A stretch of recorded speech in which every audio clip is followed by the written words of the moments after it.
Massimo Paracali, è un'altra sconfitta, però il Castiglione ha lottato fino alla fine, un bel derby e tanto pubblico.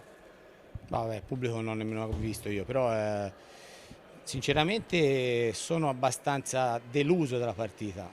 Abbiamo lottato, di- forse per voi, per me la partita non è stata giocata da parte nostra, nervosi, cosa che non dovevamo essere, fase difensiva praticamente assente. Sono abbastanza arrabbiato sulla nostra prestazione perché so che potevamo fare di più. Detto questo, chiaramente sembrava di vedere i babbi che giocavano nei bimbi stasera. La partita è stata vinta lì, loro sono più scaltri, furbi, esperti,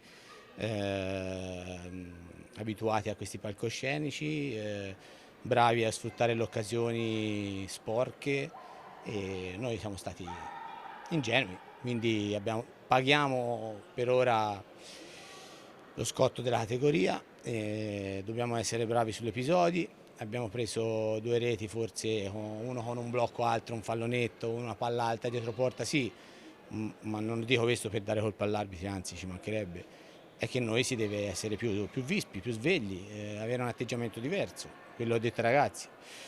Abbiamo fatto due partite buone contro due squadre più forti di noi, che però era facile farle e chiaramente dobbiamo migliorare in queste sfide qui, perché secondo me il Grosseto non è più forte di noi, sì, ha un po' più di esperienza, ma non è più forte di noi e quindi eh, abbiamo perso perché siamo inesperti, siamo bimbi, come gli ho detto a loro, non gliel'ho detto così calmo, però è questo, basta, c'è da aggiungere poco.